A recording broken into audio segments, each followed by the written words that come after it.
Welcome to Horton and Plan's Oral Bites with your hosts, Kate Bootman, Will Murphy, and Carl Horton. All involved.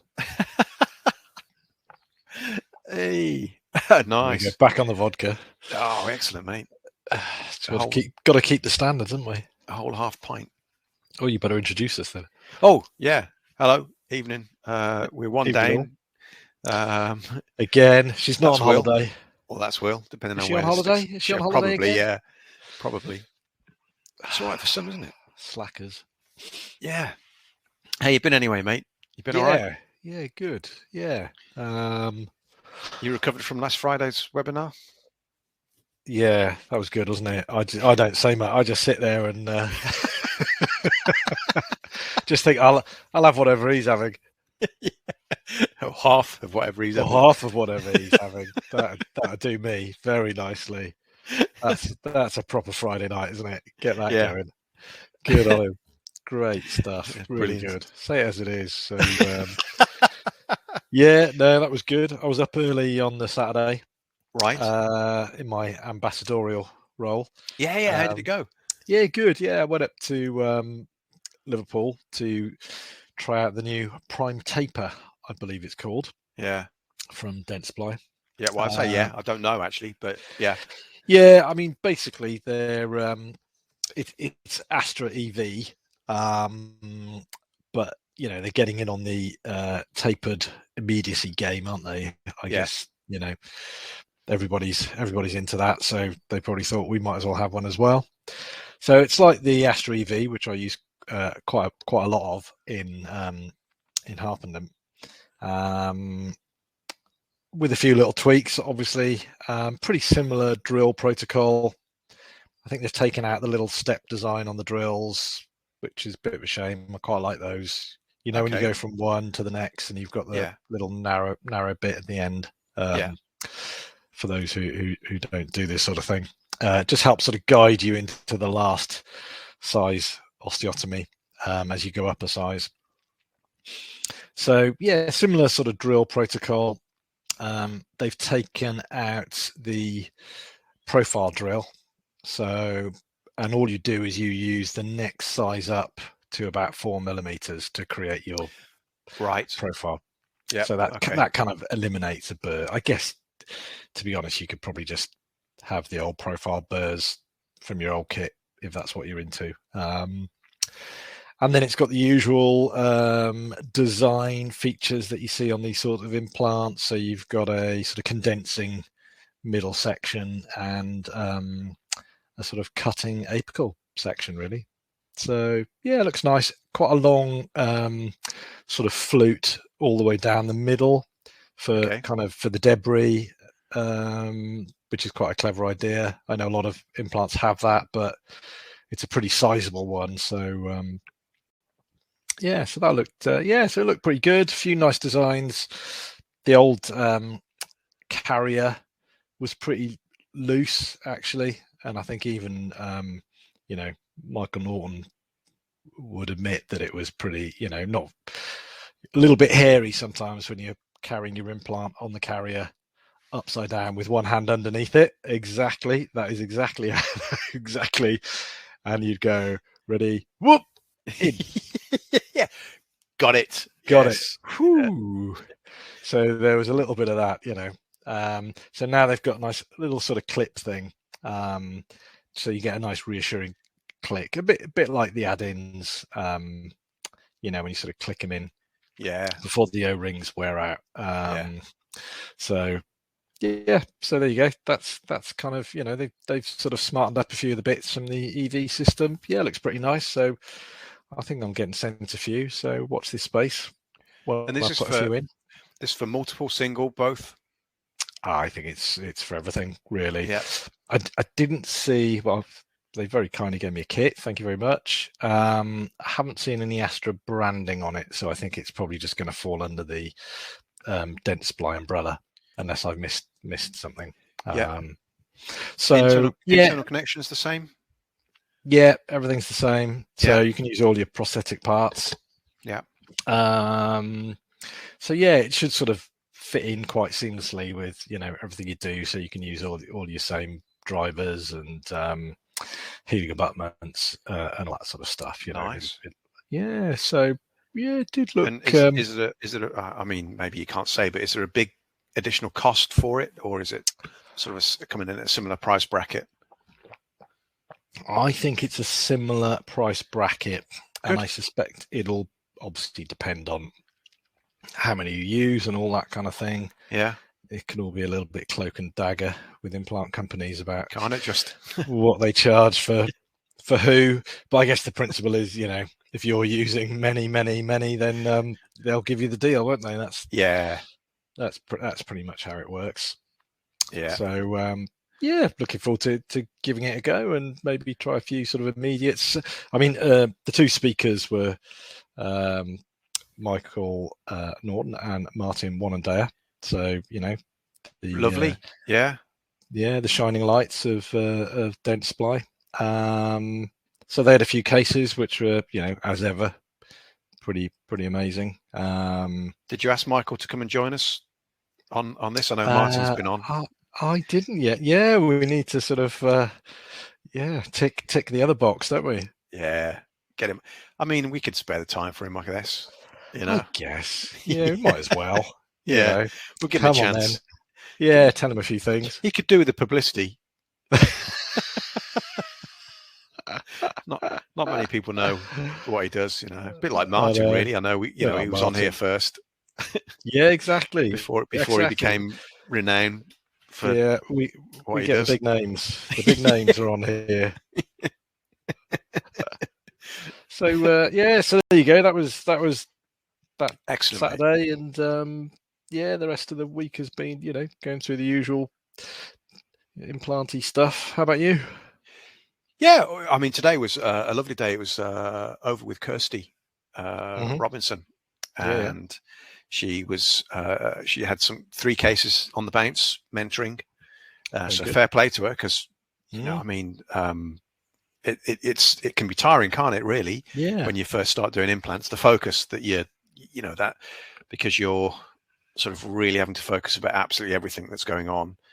Yeah. So she did really. I mean, she's as before. I've said it before. She's got a really good pair of hands. So 3 cases, and the middle one was complex, and she managed it really well. So that was nice. Then again, just the immediate loaded cases, full arch immediate loaded cases, just keep dropping through the door. So we've had some more of those. Saw a couple of those for reviews. So that's going. That was nice to see the reviews, see how they're getting on, ready for the second stage. So that was good. I'm trying to think. It's one of those weeks, mate. Where and then tomorrow I'm lecturing. Yeah. So nice. It's on your course? On the MSc course. Yeah. So I'll be lecturing to the students. What are you lecturing on? Bone grafting. Hey, bone grafting. Nice. And then I don't know whether you were there, whether you joined in or not. No, you weren't, because you were up in. You're obviously doing your thing that you were just talking about. But on Saturday, Patrick Palacci was sort of doing an online course.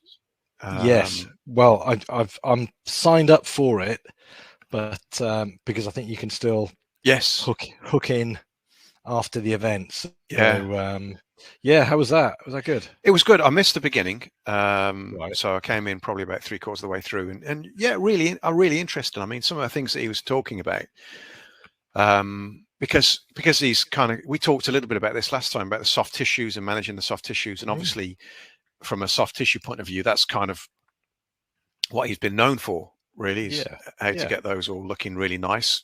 Obviously, he's got a particular flat design named after him, so he must be kind of all right at doing it, which I use quite regularly. And he was sort of indicating that some of the graft material that he's using is actually he's getting a great amount of keratinized tissue after healing using this material, so he's not having to do so much of the soft tissue manipulation work. What is the material? It's GTO. So it's the Technos product. So it's a mix of either it's animal derived, so it's either porcine or equine, and then they put some collagen in there and then mix it together, and then you use it almost like a synthetic. So you layer it and then dry it. I've used it. Yeah. It's more like a more like putty-like. Yeah. Yeah. I've used it. Yeah. Hated it, to be honest. Shouldn't say that, should I? Well, do you know what? But there you go. It's interesting because I'm probably like you. I like using the granules and well, I'm guessing I'm saying I'm like you. I don't know, but I like using the granules and then putting the membrane on top and then putting everything back together again, and then using something like that, going from something like that to kind of the putty based. It's kind of it's very different technique. Very different technique. I like the MP3. Yeah, I like the MP3. Yeah. What he was saying as well is that he was using it in some of the sinus work, and he was seeing a little bit more resorption in the sinuses compared to the MP3 or the Genos. Right. So that was interesting to see that. He said it wasn't huge, but it was observable. And of course, it's all this is not it's not bang tons of research on this. This is sort of his experience with the materials. Yeah. I mean, I usually find with a sinus graft, I use a bit of the MP3, and usually I've got a vial of the other one, the Genos. The Genos, which I've mixed in with some bone. I'll do a bit of scraping, and I usually feed a bit of that in first, and then I pump the MP3 in from the syringe. So there's a bit of autogenous somewhere lurking in at the back somewhere. Again, there's no science behind it. It's just, you get a feel for. Feels good. Feels good, doesn't it? Yeah. So looks good on the X-ray. Looks good on the X-ray. Yeah. The money shot, as we say. And that's So I've tried it, and I've actually used a bit of the other stuff. The stuff that can that's very popular on Facebook. Oh yeah. I've used a bit of that. I didn't. It just because we had it in the other practice, so just that it was knocking around. It was going out of date, and somebody didn't want the bone material, so I thought, here we go. Yeah, line it up, get it in. What did you think about it? Well, I suppose if you're packing it in there, you're not really too worried, are you? Really? Yeah. I don't know. I used it a couple of times, and it just seemed very similar to any other similar calcium, sulfate, phosphate type material that I've used before. So, hey, who knows? It may well grow the best bit of bone around it ever in the world. I don't know. We'll see. Do you not think that sometimes it's a bit of much of a muchness, to be honest? I mean, when you look at the differences in the way that you look across the board at the different animal-derived products, let's say you're looking at the bovine products, and the difference might be in the temperature they heat it up to, maybe, or the size of the granules that you're going to get, and there might be a slight difference in the porosity. But I always wonder, really, at the end of the day, unless you're actually going in there and biopsying it, really the telltale sign is, has your implant integrated? Does it have bone around it? Does it do what it's supposed to do? And I think they all pretty much do, as long as you manage them properly, what you expect them to do. Yeah, I think so. And I think a lot of these materials are actually made by the same company, I've heard. Yeah, oddly enough, I've heard that as well. Yeah, they all look the same. They just come in different packages. Yeah. It's like, I heard this about composites years ago. I heard that composites were made within sort of like a little area within wherever it was in Germany, within these 3 or 4 factories, and it's all the same composite. Yeah, it's just farmed out under different manufacturers. Probably is, isn't it? Yeah. So it's all the same, pretty much. Yeah. But say what? What do I know? What do I know? Not much.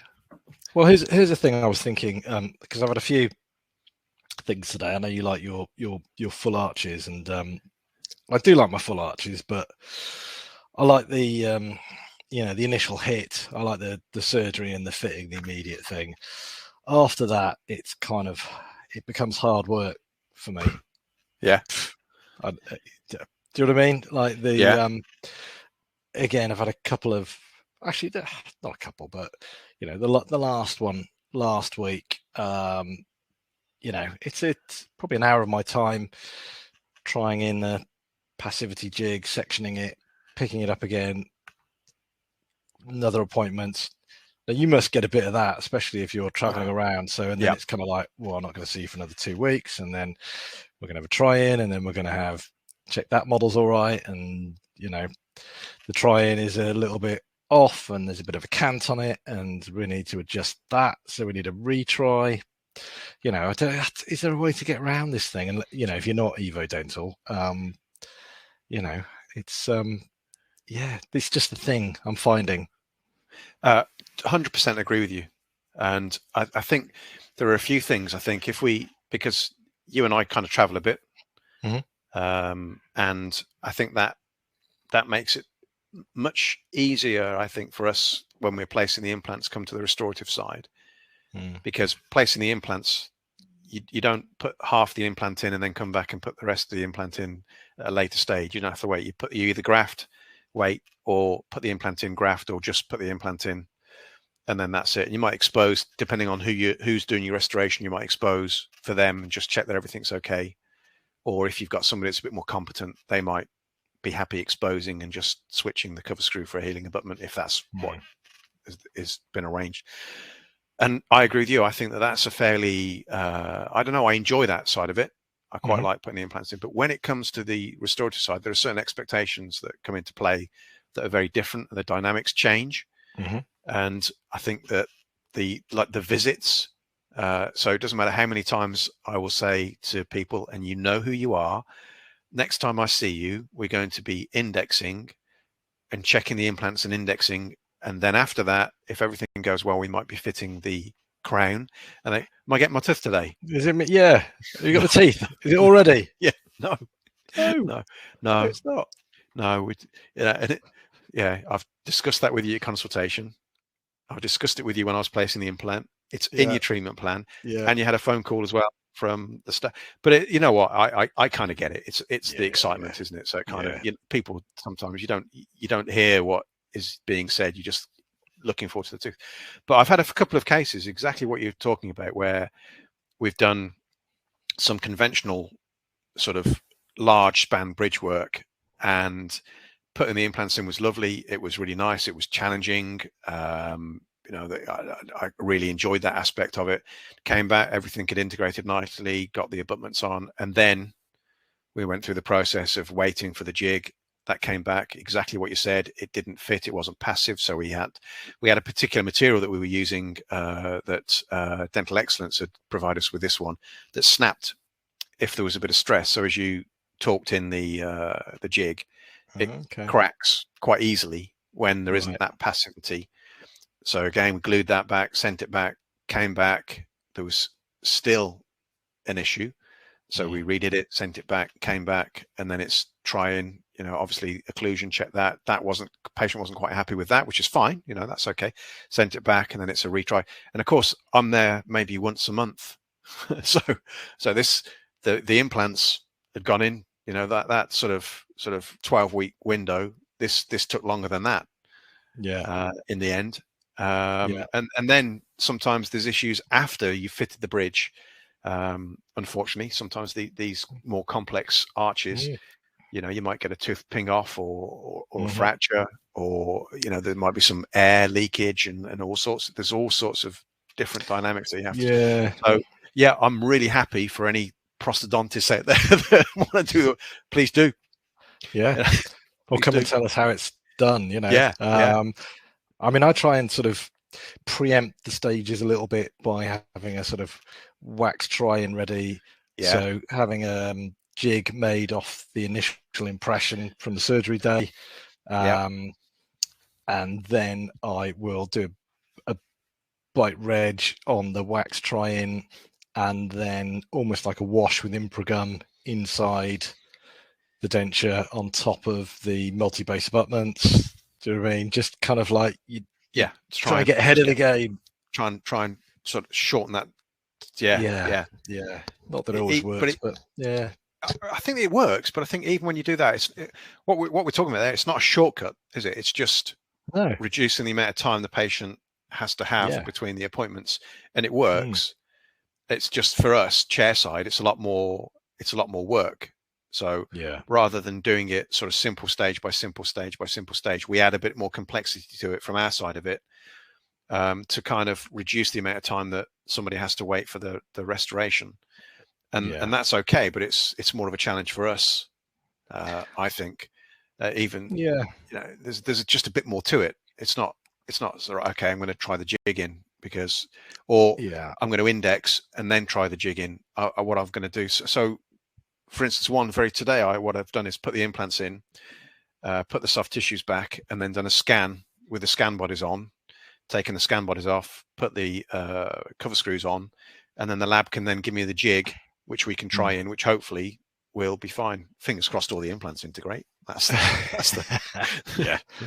Well, I suspect once those was it phototelemetry machines become commonplace in practice, then everything will be designed beforehand, won't it? And then it'll arrive by a Deliveroo man within the hour, and your Deliveroo labs will just bring it, and it'll just get screwed in, won't it?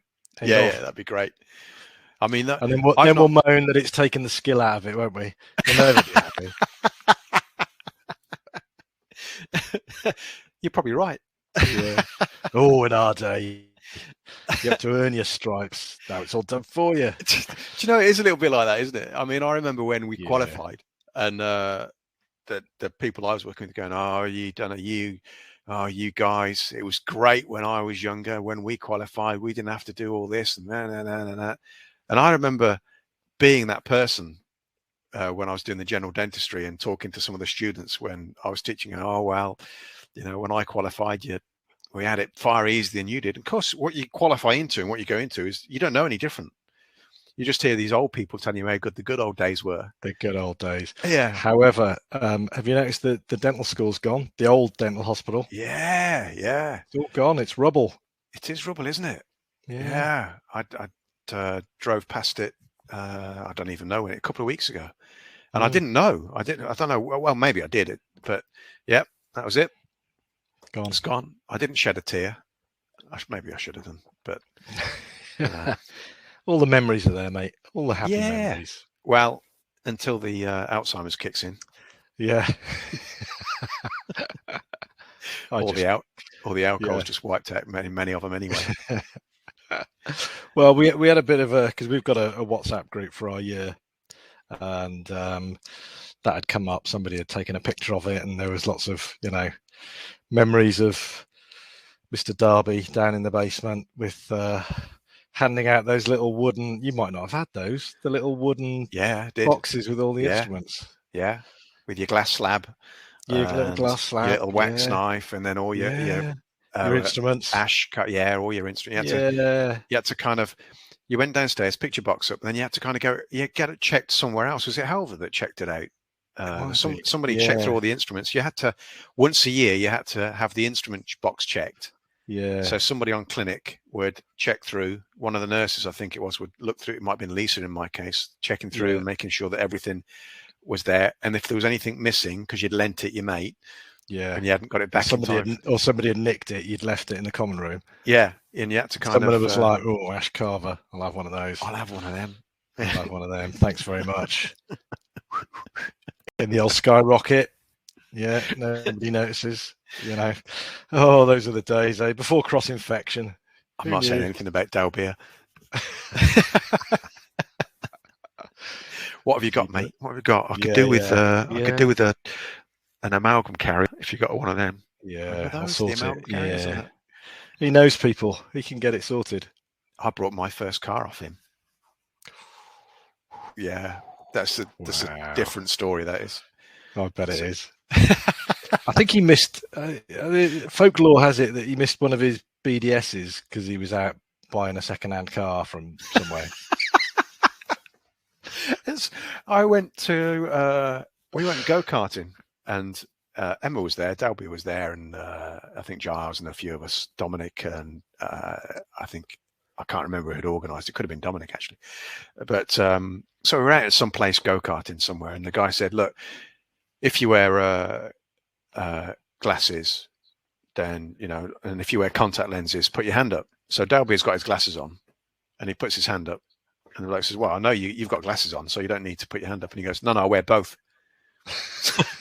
So the guy's face was like, "What?" Like, yeah, I'm blind practically. We're just about to all get in these go-karts. Yeah. What that was what it was. It was. Yeah, I'm a dentist. Yeah. And we're just about to get in these go-karts and speed round this thing. I'm thinking, please, Dalby, don't be in my group. Don't be in my group. Oh, brilliant. But yeah, it was absolutely hilarious. Actually, do you do in any of your practices? Do you do any NHS work? Nothing at all, because I think that they've come up with their new whatever they're going to do to NHS dentists, haven't they? With some kind of percentage that's come out, and it didn't. Yeah, this is where we need Jag on the scene, isn't it? Yeah. Because I had a lot of people kind of didn't seem very happy with the. Do you know what? Well, it's terrible, but I don't really get that involved in it anymore. But no, I don't. The payments, it seems like they've kind of been stung again, and they've got to reach some kind of value for their contract, and yet they're still having to do their AGPs. So they're still having to kind of work under the SOPs within that time limit, yet deliver a certain amount of care. Otherwise, they're going to be penalised. They've changed the way that the levels that they're going to have to hit. So I think for a lot of them, they're kind of thinking it's unachievable from what I've heard. For some of them, not all of them, obviously, but certainly for some of them. And you just think, I don't. I'm glad. I'm taking my hat off to people that can manage to do it, but I'm glad I don't have to kind of work under that kind of environment. Yeah. Where you have to kind of hit those targets to get paid, but to hit that target, something's got to give. Yeah, completely. I mean, it was always a time pressured thing, even when I worked on the NHS. Yeah. Time was always at a premium. And I think that's kind of what pushed me away from it.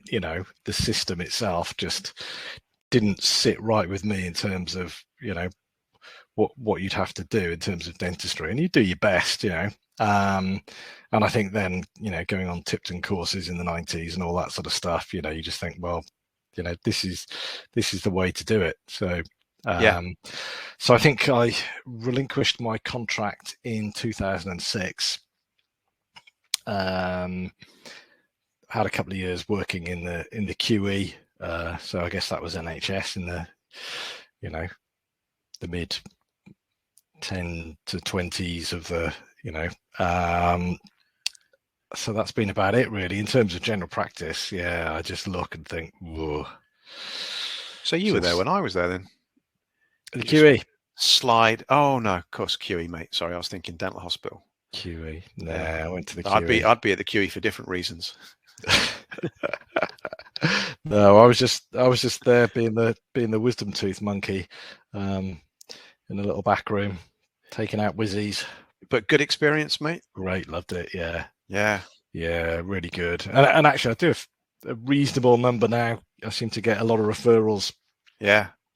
For wisdom teeth and let's say roots and things that haven't gone so well for people who start taking teeth out and then suddenly they're like, oh, I can't do the rest of it. Do you know? I don't know about you, but I used to enjoy it. So we did a stint on MOS, and we used to do a lot of whiz ears and some of the cysts that used to come in and all that sort of stuff.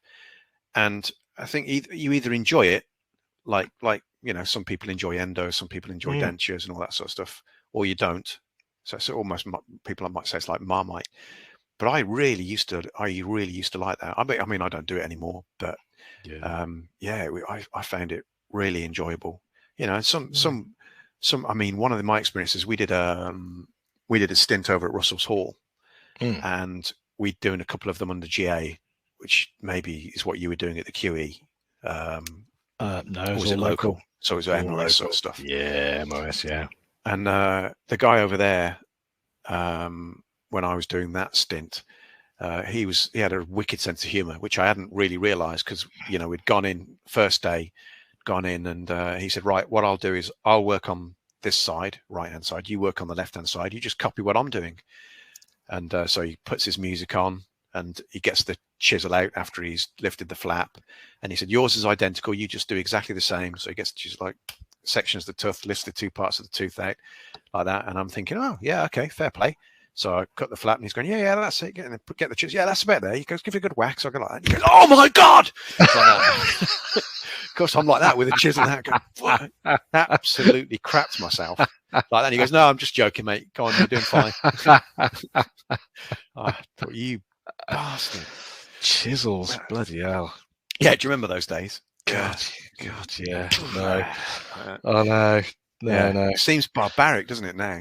Yeah, well, not one for local, I guess. I mean, it's bad enough for the straight hand piece and a surgical burr, but yeah. Well, there you go. Yeah, no, it's quite nice, and also because a lot of the patients, they're not my patients, because it's not necessarily a practice builder. People don't go, is it? Yeah. Oh, my dentist's amazing. He takes my wisdom teeth out and hacks a load of bone away. So it's much better when referral patients come in. You know, it's a one-off hit. They're expecting me to be, you know, the bad guy, if you like, and hopefully if they haven't, not too bad an experience, and it all gets done with minimal fuss, then you know, it's as good as it can be, isn't it? Really? Yeah. And I think it is. There's a lot of skill to it, I think. So it does take quite a lot of skill to do it well. So yeah, well done, mate. I like to think so. Yeah. Well, do you know what, mate? I think we've hit the magic time. Yeah, that time. Yeah. So I was almost hoping she was just going to come on, and then we could do the right. Thanks very much, everybody. I reckon she's bailed, isn't she? Must be a bad journey. Yeah. Well, the traffic's getting worse, isn't it? It is. More people out and about. Do you know what it is? And just before we go, I have noticed that there's certain pockets of time where it used to be busy, so it seems to be quieter at the school. What used to be the school drop-offs time, and I think that's because the schools have staggered the opening and closing times. Yeah. So but then kind of the time where I'm trying to get home seems to be crazy. Absolutely crazy. But you know, just you haven't got any petrol. Stop flipping getting in your car. There's none around. What's the matter with you? Yeah, don't come out. Don't come into town unless you're a patient. Yeah, that's my view on it. Well, actually, mate, what's going to happen with yours if they do decide to seal off all entrances to Birmingham, like they've mentioned? They're going to just, you know, that's it. No more roads to Birmingham. The only way into Will's practice is by helicopter. He'll come by helicopter. Yeah. I'm just going to be like sitting there, aren't I? Just looking out the window, like they'll all come in by e-scooter. Yeah, I know it's going to be the Sainsbury's carrier bags on the handles. Yeah, I mean, it's going to be brilliant if you're about 20 and you ride a bike. You know, and most of those don't really want implants, do they? So not really. So there you go. Unless they fall off the bike. Yeah, I'm just going to have to make a gym or something. I don't know. I'll have to just change it. Change the use. Newell Street Gym. Newell Street Gym. Yeah. Yeah, you could have a body like mine.